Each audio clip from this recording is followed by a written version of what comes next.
ابھی یہیں قریب میں جونپور ہے، وہاں خانقاہ رشیدیہ ہے، آج بھی وہ خانقاہ موجود ہے، 300 سال پہلے کی ہے، اور میں جب بھی جونپور جانا ہوتا وہاں ضرور جاتا ہوں۔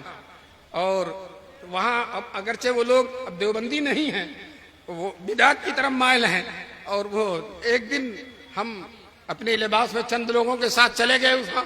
اور وہ صاحب جو سجادہ نشین تھے وہ بالکل ہکا بکا رہ گئے اور ایک دم سے پریشان ہو گئے، یہ کون لوگ آ گئے؟ ہم نے کہا ہم لوگ دیوبند سے آئے ہیں، دیوبند کے رہنے والے ہیں، اور اس خانقاہ کے عقیدت مندوں میں سے ہیں،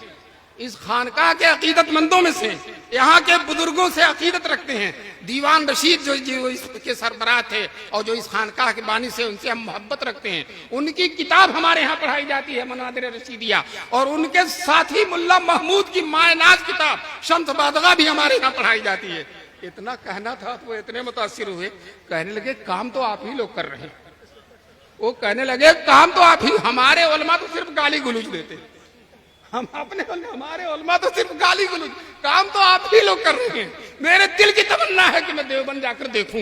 میں نے انہیں دعوت بھی دی کہ آپ تشریف لائیے۔ بہرحال اس خانقاہ کا جو واقعہ سنا رہا ہوں، جو سربراہ تھے خانقاہ کے دیوان رشید رحمۃ اللہ علیہ، بہت بڑے عالم تھے، ہندوستان میں بڑا شہرہ تھا ان کا، شاہجہاں بادشاہ کا زمانہ تھا، شاہ جہاں نے ان کی شہرت سن کر اس کے خواہش ظاہر کی، اس کے دل میں تمنا ہوئی کہ میں حضرت کی زیارت کروں، ان کی خانقاہ میں جاؤں، ان کے گھر جاؤں،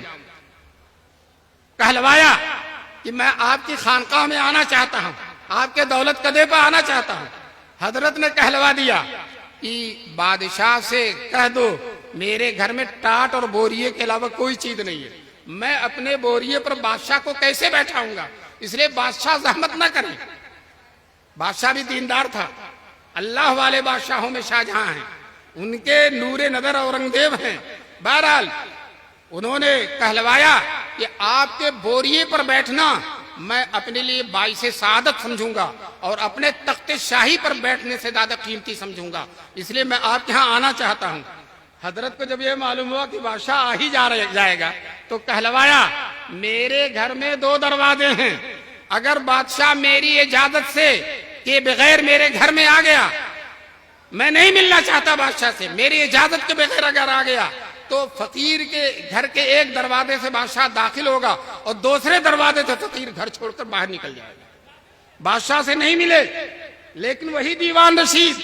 جب ان کا انتقال ہونے لگا تو وصیت کیا تھا میری قبر میں وہ پتھر رکھا جائے جس میں مہمانان رسول، طلبہ، قرآن و حدیث پڑھنے والے اپنی جوتیاں نکالتے ہیں، وہ پتھر میری قبر میں لگایا جائے، انشاءاللہ میری مغفرت کا سبب بنے گا۔ تو دیکھیے بادشاہوں سے ملنا نہیں گوارا کیا اور طلبہ کی جوتیوں کو سرمایہ سعادت سمجھا۔ ایک صحابی ہیں، ایک طالب علم بیٹھا پڑھ رہا تھا اور اتفاق سے کروٹ بدلنے میں اس کا پیر آگے بڑھ گیا تو صحابی رسول نے اس طالب علم کا قدم چوم لیا، وہ طالب علم شرمندہ ہو گیا، حضرت میرا پیر میں کس لائق ہوں آپ نے؟ انہوں نے کہا بھائی دیکھو ہمارے حضور صلی اللہ علیہ وسلم نے وصیت کی ہے میرے بعد دنیا کے گوشے گوشے سے تمہارے پاس علم حاصل کرنے کے لیے آئیں گے، اور ان کے ساتھ میری بہترین وصیت قبول کرو، ان کے ساتھ خیر خواہی کرو، ان کے ساتھ ہمدردی کرو، ان کے ساتھ محبت کا معاملہ کرو۔ میں نے دیکھا الحمدللہ اسی نقش قدم پر یہ علماء چلتے ہیں۔ ہمارے استاد حضرت مولانا عثمان صاحب مبارک پوری جو بہت بڑے عالم تھے، ایک بچہ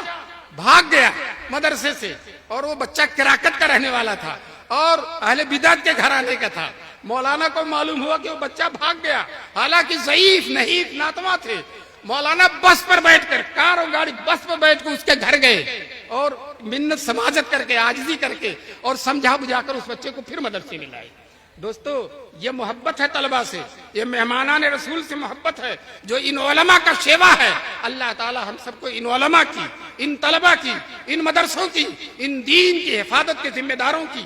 قدر کرنے کی توفیق نصیب فرمائے۔